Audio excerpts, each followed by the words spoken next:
Hello, I'm your host Jim McClean. Welcome back to another episode of the Bandaflix Movie Review Show here on Nvtv. Let's see what we'll be talking about tonight. We have a comic book themed episode as we celebrate Free Comic Book Day by chatting about some of our favourite superhero movies. So that's what I've lined up for you this evening. Joining me in the studio tonight is Bill Taylor. Hi Jim. And Aaron Flanagan. Hi Jim. Hello to you both. As I say, we're geeking out. We haven't done comic book movies for quite some time. We're not going to be talking tonight about the bad superhero movies and the bad comic book movies. We're not going to talk about those. We're going to be positive. This is going to be a safe space this evening.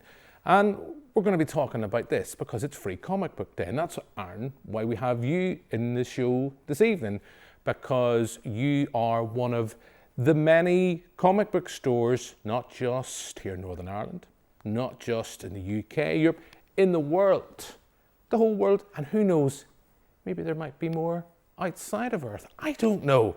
But comic book guys, you're taking part in a Free Comic Book Day. Now, there might be people sitting at home going, what is this? Never have I heard about this. This is your opportunity, Aaron. What is Free Comic Book Day?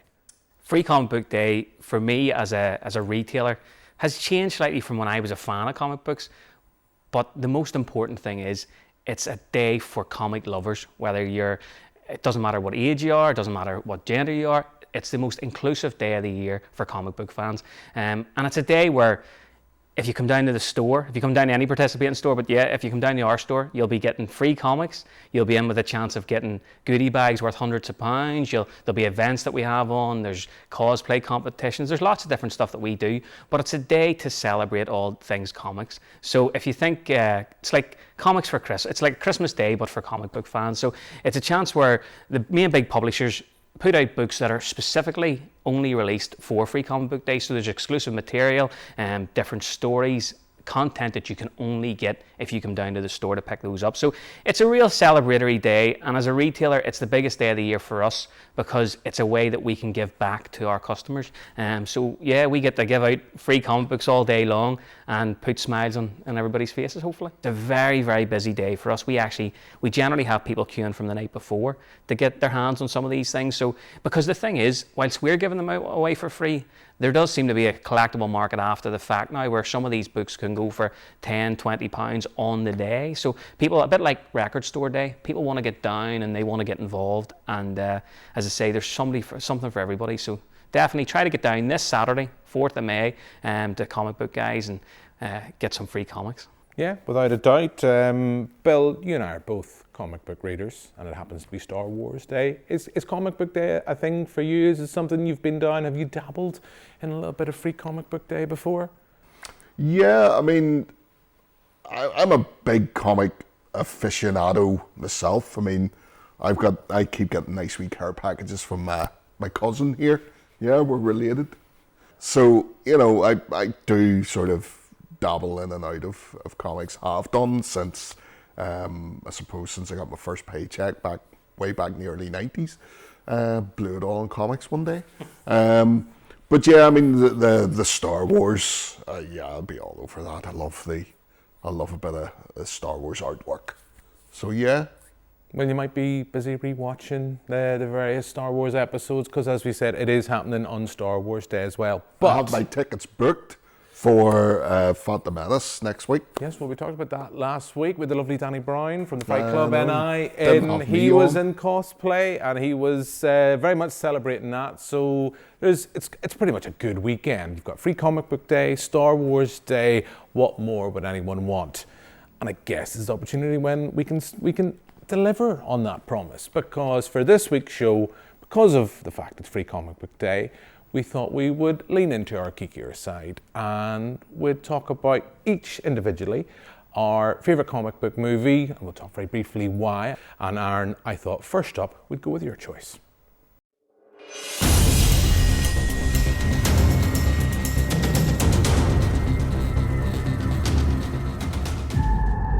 Vampires. They're everywhere. You're one of them, aren't you? No. I'm something else. That's him! Blade is the key. All our strengths, none of our weaknesses. There are worse things out tonight than vampires. Like what? Like me. So that's Aaron's choice. Blade, going back to 1998. It's kind of, I think it's getting a bit of reappraisal. It's been kind of a superhero movie that kind of preempted all the Marvel MCU stuff. So Aaron, why have you picked this film? Do you know, when you asked me to pick a film, you know, a superhero film that was one of my favourites, for the longest time, Blade probably wouldn't come to mind initially. But as you say, over the last few years, you know, Blade as a comic book character starting to get a bit more notoriety. He's always been a character I've always enjoyed reading, but there's never been that much out there. The film I loved when it came out, but again, I was relatively young. But it did predate Spider-Man. It predated everything, actually, really, in terms of the kicking off the MCU. And when I watched it again, and I've watched it a couple of times in the last couple of years, I think it gets better and better as every time I watch it. There's some scenes in it that, as a kid, I probably didn't understand, maybe. You know, that first scene, that techno rave scene, is one of the best hand-to-hand action scenes I think I've seen in any superhero film. But for a film that has so much depth, I think it's went unnoticed for a long time until recently, when there was talk of, I know Mahershala Ali will be the new Blade, but I think it's that is what's given people's perspective to maybe go back and rewatch it. And you know, there were sequels to Blade. We'll not talk about those so much, but the first one was a phenomenal watch. And I think, you know, yes, there's a few parts like the CGI is a wee bit weak in stages. Having Stephen Dorff as the main villain, probably a little bit weak, because when you look at the stature of Wesley Snipes going against this sort of weakling, in my eyes, because the character in the comics that he's portraying as a much sort of stockier character and somebody with a bit more brains, I think he was the wrong choice for a villain. But overall, I think the film really, really did a good job of what the comic was trying to do. You know, what Gene Colan and Marv Wolfman created in the 70s, I think if they would have been proud with what was on screen in that. Yeah, usually you and I disagree on quite a lot of things. And I'm going to clarify that point by saying I agree with pretty much everything you said, although I do love the Blade. I love Blade too. Del Toro film. It's a bit like what Tim Burton did with Batman Returns. He kind of did his thing with that movie. I think Blade's a great movie. We screened it as part of the Dark Ages Film Festival a couple of years ago, seeing it on the big screen again with a new 4K re-release. Holds up, yes. There are certain sequences, particularly near the end, where the CGI's not great, but then there's films being released 2023, 2024 with ropey special effects, so I'm not going to hit it too hard with that stick. I do like Stephen Dorff as the villain, because I kind of like that kind of the chalk and cheese, the fact that he looks so different in kind of the physique compared to Wesley Snipes. And the opening sequence is just a thing of beauty. I'm not sure offhand if it was an 18 when it was released, or it was a 15, or it's one of those films that's been reclassified over the years since it initially hit cinemas. But yeah, I mean, tough, gory when it needs to be, and who doesn't like Wesley Snipes kicking some ass and making sure that his shades are in perfect condition. So Bill, are you going to make this 3 for 3, or are we going to disagree here? No, I love Blade. I think Blade's great. I love the sequels as well. I know a lot of people hate on the third one, but I think it's good fun and there's a good cast. I mean, that's an early Ryan Reynolds right there, and it's got Triple H from the wrestling world as one of the bad guys, and Dracula, yeah, and Parker Posey as well. Always a soft spot for Parker. But yeah, I mean, you've hit all the things. The film itself is just great. I mean, at the time, this is 1998. This is high octane action, blood and gore. You didn't really see superhero stuff to this caliber at this time. The only stuff that sort of predates it would be the Superman and Batman stuff. But yeah, I mean, this is sort of, it's hard to think of a Marvel film that doesn't really advertise itself so much as being a Marvel film. But it's very very understated and that. But yeah, I love it. I love the extras as well. We get a sneak preview or a sneak peek of Michael Morbius in the in some of the outtakes as well, and we all know where that went.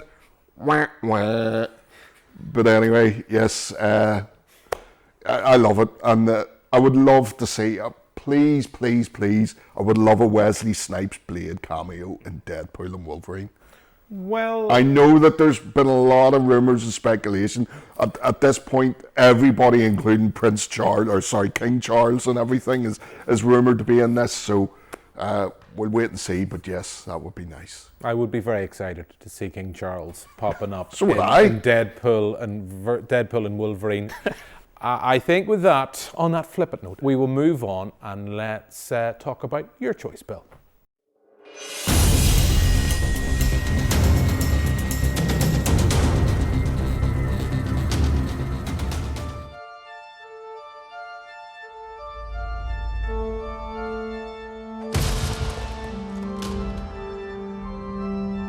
Just a matter of time, I suppose.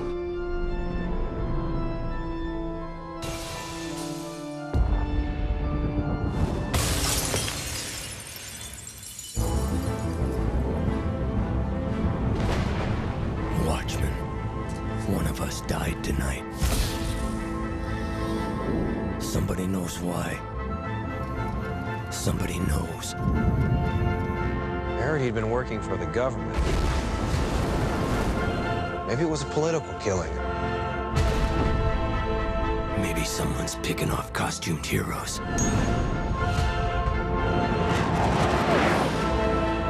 John thinks that there's going to be a nuclear war. What if that's why someone wants us out of the way? So we can't do anything to stop it. An attack on one is an attack on all of us. So let's look at Watchmen, Zack Snyder's adaptation of Al Moore's classic comic book run from the 1980s, 2009. Bill, why have you chosen this? I love the story. I think the film, whenever it was announced, you know, that it's one of those that has always been sort of deemed as unfilmable. You'll never see this on cinema. And lo and behold, we get a version. Now, I know it divides people. A lot of people don't like it. A lot of people say it's too long, too overinflated. People don't, they either, you know, Zack Snyder's got this sort of Marmite personality. People like his stuff, people don't like his stuff. For me, I think the film is absolutely fantastic. I don't think they could have cast anywhere near as well as what they did do. I think they did a really good job with the casting. I think the standout for me is definitely Rorschach, is just Jackie Earle Haley, just, you know, just he hits it out of the park. Amazing. The voice, he gets the voice, you know, his stature, he's not that tall a guy. You know, you see him in the background of scenes and things, just watching, he's got his placard. And it's that scene in the prison that just always resonates with me whenever he douses the guy with the boiling fat, and he just proclaims to everybody, I'm not in here with you, you're in here with me. And it's just beautiful. And I think it's the story aspect again. I always go back to the story. It's not your typical superhero or hero story. It's almost like a film noir. It's a mystery that needs to be solved, and it drives the story along. And it does things that other comic books and stuff, well, comic books probably did it, but you know, it's the going backwards and forwards in time and stuff, and the realism.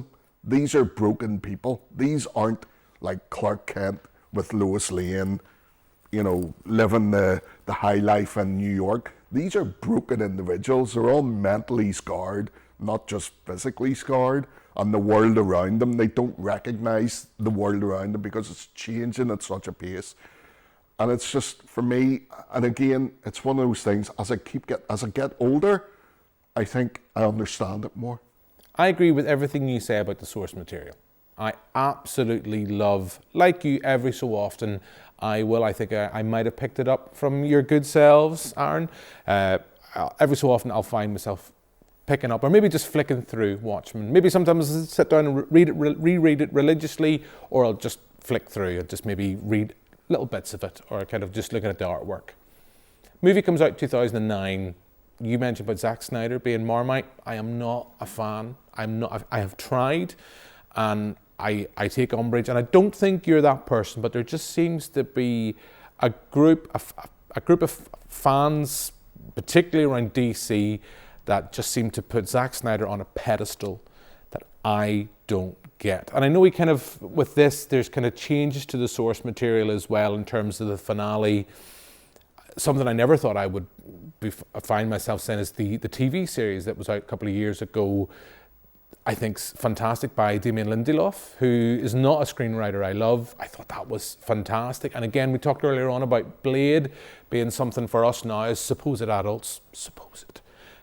I love that much, much more than Snyder's movie. Performances are great. I just think it's bloated, like he did with Justice League, and even more with the Snyder Cut. It's a bloated film. In prep for this show, believe you me, viewers, I always get shocked when people find out that I actually prep, I research. I actually sat down to watch the Ultimate Cut. There's the theatrical director's cut. There's the Ultimate Cut, which is over 3.5 hours long. It's just long and bloated. I'm not a fan. I think I will have more fun picking up and rereading the graphic novel than I will watching the movie. But that is not to say I'm not, let's say this honestly, I'm not trying to take away from your love for the film, because you could almost make me like it more. But I wish I did. I think, Snyder had a specific vision, and I think a lot of the slow-mo stuff and a lot of the graphics, and it's, as a visionary director, I would say he ticks all the boxes for this particular film. And I don't know if any other director in Hollywood could tackle it, honestly. Well, I come back to the TV series that was, I thought, whilst it's not taking the source material, it's taking inspiration from the source material and being probably more authentic and kind of looking at kind of what happened in there. I prefer that. Maybe long form storytelling is where that needs to be. You say visionary director for Zack Snyder, I say a visual director. He knows how to replicate a still from a comic book frame. He knows how to do that. But Aaron, before Bill and I end up in fisticuffs outside Nvtv studio, where are you going to weigh in on this? Do you know, a bit like both of you, huge fan of the graphic and the comic book. It's something, again, very like what you've said, as I've grown older, it's a book that I weirdly, for whatever reason, I reread it every single time I'm going away on holiday. It's the book I bring with me. And I don't know what it is. There's some comfort in it, weirdly, because it's not a comfortable read. You need to buy more books. It's the far furthest thing from it. But it's something that I find something new in every time I read it.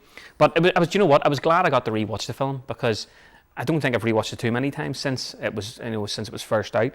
And like you, I watched the Ultimate or the Uncut edition, which was 3.5 hours long. And that's probably why it felt bloated. It's a long watch, but I would side with Bill.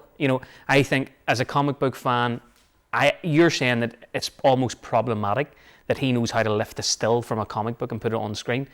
That's what I wanted from that, because the graphic in the comic to me is perfect in so many ways. So if you're just replicating something, why change something that's so good? Now, he does go at the end, we can't say too much, but he does change the end in wholesale, which I think as a comic book fan, I understand why he did it. I prefer what actually happens in the book.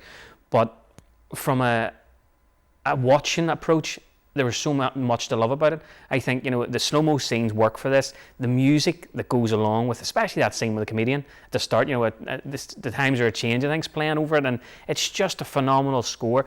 Zack Snyder, this was his finest film, I think. I think as he went on to Batman and Superman and stuff, it fell apart a wee bit for him. It did become a wee bit dark and gloomy, and whereas Watchmen works really well for it. So I think it's a film I would watch again. Maybe not the Ultimate or the Uncut edition again. I would watch the 2.5 hour version. But whilst it has some flaws, I think there's much more outweighs it in its pros. And I think the fact that, as I say, because it is so close to the comic book for the most part until near the end. I think that's why I really liked it, because it didn't feel that it had wasn't too much of a stretch for me. I just got to enjoy something that I've read, and the comfort factor for me. So, and I love the comedian. I'm a massive Jeffrey Dean Morgan fan, so it was very good for me. Okay, well look, it's 2 for 1 this time round. Hey, what can I say? My recommendation is that I don't hate it, I just think it's fine. It's fine, and I'd rather read the comic book instead of watching the film again. And I say at 3.5 hours for the ultimate cut, you could probably reread the source material quicker than watch the movie. But look, that's both your choices. I think it's time to move on and wrap up this week's show with my choice.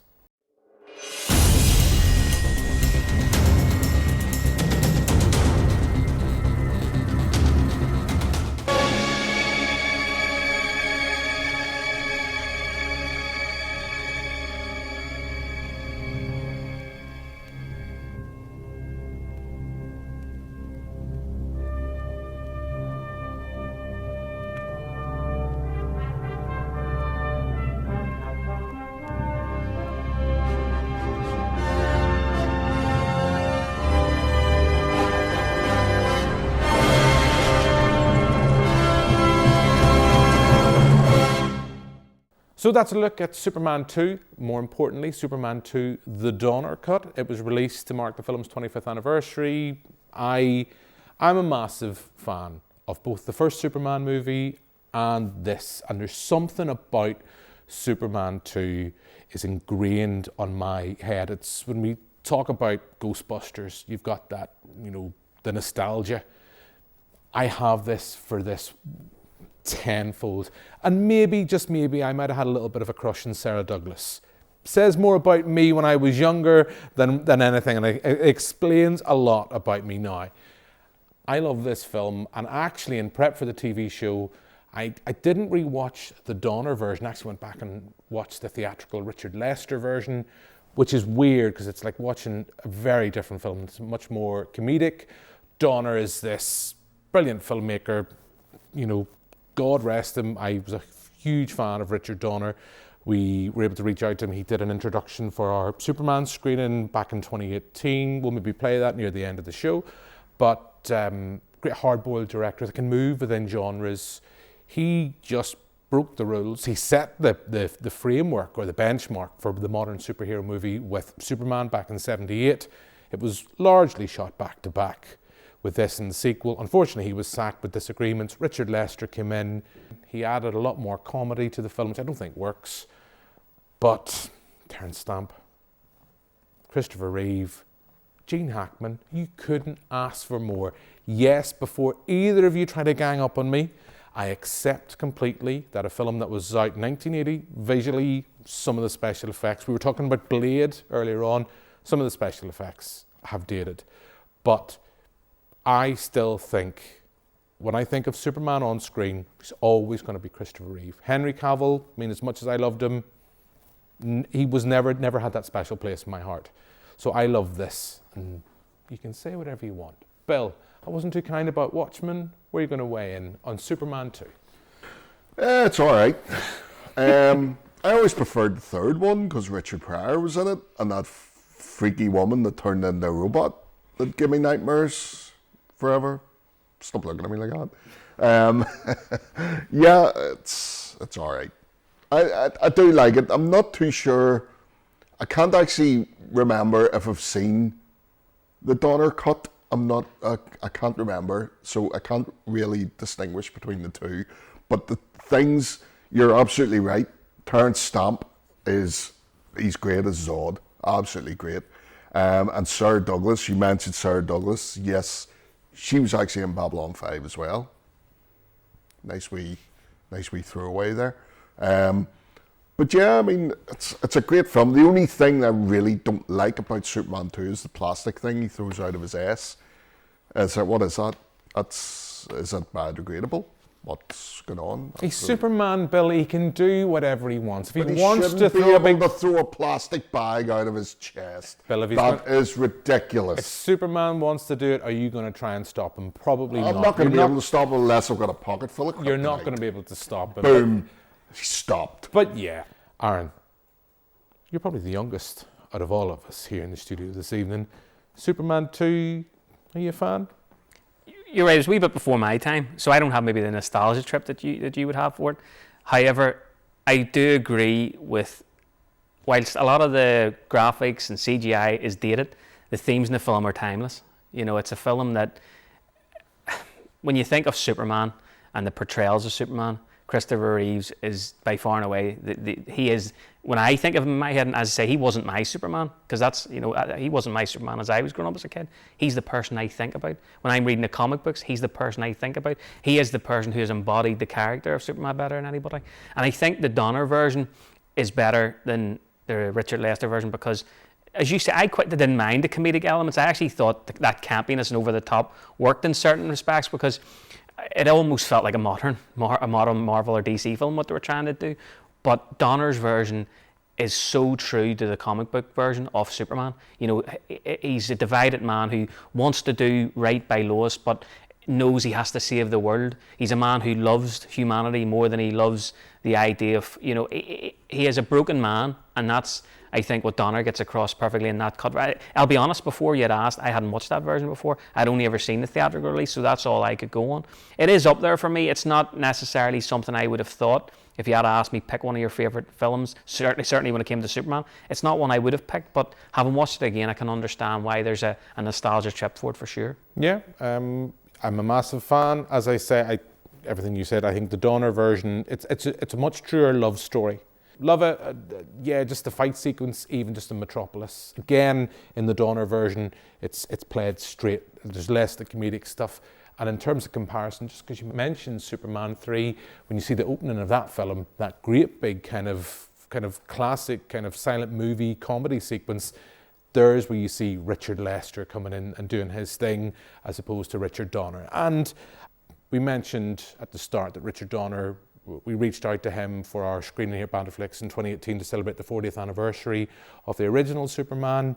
He very kindly recorded us an introduction to the film. And I think just now, before we wrap up this free comic book day special, let's go back and see our introduction by Richard Donner for Superman.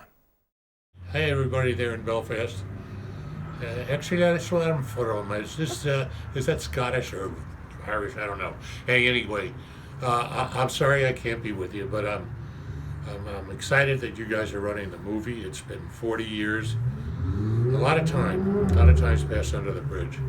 And as a kid, Superman was my hero. When I had the opportunity, it came to me to direct the movie. It's one of the great privileges of life. And we introduced the world to Christopher Reeve, the only guy that, in my eyes, could ever or will ever bring Superman to life properly. Of course, we had Marlon Brando, Gene Hackman, just a couple of comers that I gave an opportunity for their first films. No, we had the best cast in the world. Ned Beatty, oh my gosh, if I try to think of all, Valerie Prine, it went on forever.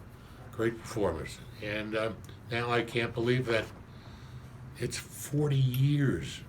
40 years. Some of you probably aren't that age yet. But it's a great anniversary. It was an incredible team that made Superman. And I'm really sorry I couldn't be there with you guys. It'd be lovely. But anyway, thanks for coming. And I hope when the lights come up, you'll believe that a man could fly. It took us a hard time to do it. Long time. Best of you all. Bye. So that's Richard Donner introducing Superman from our screening back in 2018. The late great, what can I say? Fantastic filmmaker. And on that note, that's pretty much us out of time. So all that's left for me to do this evening is thank my two guests. So thank you very much, Aaron. Thank you, Jim. Thank you very much, Bill. Thanks, Jim. Thanks very much for watching whatever you do on Comic Book Day. Hopefully you enjoy it, or Star Wars Day. But nevertheless, we'll be back next week with another episode. But for now, until then, goodbye.